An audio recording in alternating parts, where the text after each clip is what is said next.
Jordan Belfort made millions by selling lies, served only 22 months in prison, and later watched his life turn into a Hollywood movie. That sounds unreal, but to understand how it happened, we need to go back to the beginning, before Wall Street, before the money, before the chaos. Jordan grew up in a normal, middle-class neighborhood in Queens. He wasn't rich, and he wasn't a genius, but he learned something early. People listen to confidence. As a teenager, he made thousands of dollars selling Italian ice on the beach. The ice wasn't special. What mattered was how he sold it.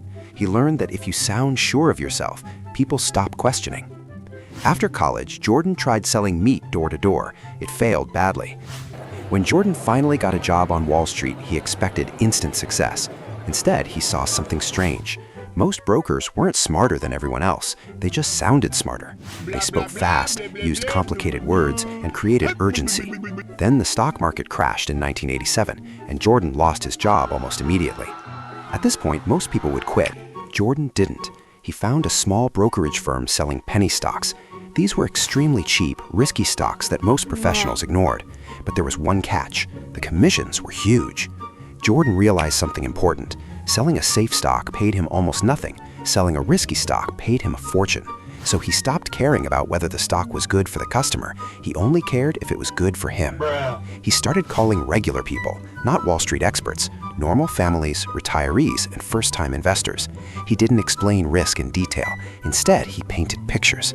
He talked about early opportunities, insider knowledge, and once-in-a-lifetime chances. The stock didn't need to succeed. It just needed to sound exciting. This worked far better than anyone expected, so Jordan and his partner built Stratton Oakmont. From the outside, it looked like a serious investment firm. Inside, it was more like a sales boot camp. New hires were taught one rule: never let the client say no.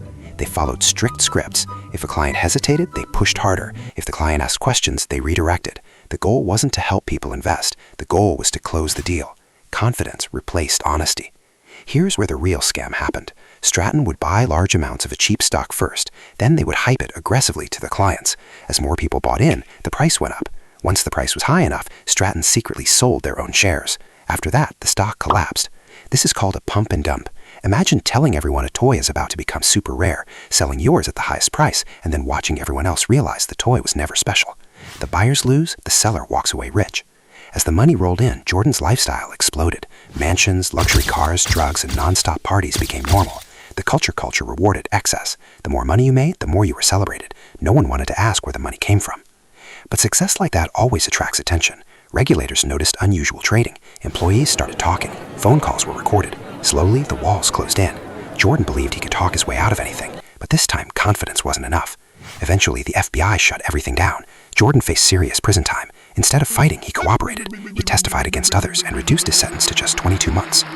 Most people think the story ends there, but it doesn't.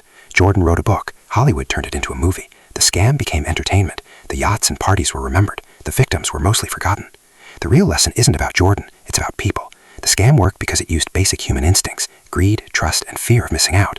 As long as people chase fast money and easy wins, stories like this will keep repeating.